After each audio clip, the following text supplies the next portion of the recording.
இன்னைக்கு நம்ம பார்க்க போகிறது தேங்காய் தொகையல் எப்படி செய்யலான்னு. Hello friends, welcome to Kitchen2Plate. வாங்க வீடியோக்குள்ளே போகலாம்.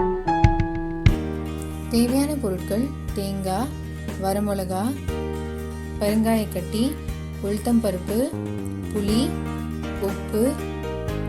ஒரு கடாயில் 2 டேபிள் ஸ்பூன் எண்ணெய் சேர்த்து 2 பெருங்காயக்கட்டியை வறுத்து எடுத்து வச்சிருங்க.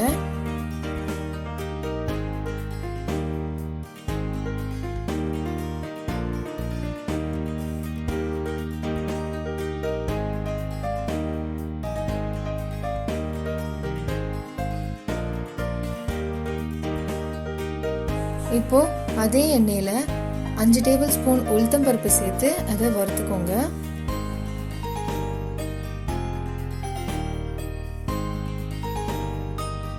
இது வரைக்கும் நீங்க எங்க சேனல் சப்ஸ்கிரைப் பண்ணலனா ப்ளீஸ் சப்ஸ்கிரைப் பண்ணுங்க. கூடவே அந்த பெல் ஐகானையும் தட்டி விட்டுருங்க.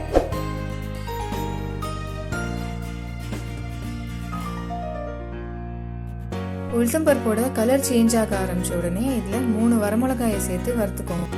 இதெல்லாம் நல்லா வறுபட்ட உடனே இதை தனியாக எடுத்து வச்சு ஆற வச்சிருங்க.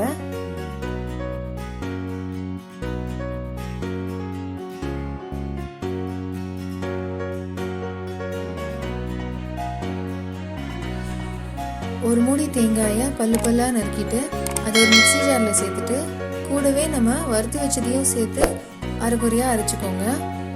கூடவே தேவையான அளவு உப்பும் சேர்த்துக்கலாம். அரையும் பாதியுமா இருந்தால் தான் தொகையல் நல்லா இருக்கும்.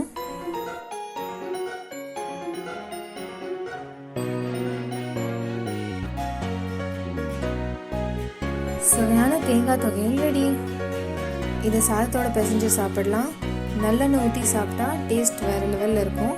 இந்த ரெசிபியை ட்ரை பண்ணி பார்த்துட்டு எப்படி வந்ததுன்னு எங்கள் கமெண்ட் செக்ஷனில் சொல்லுங்கள். பிடிச்சிருந்தா எங்கள் சேனலை சப்ஸ்கிரைப் பண்ணுங்கள். அப்படியே ஃப்ரெண்ட்ஸோடையும் ஷேர் பண்ணிடுங்க.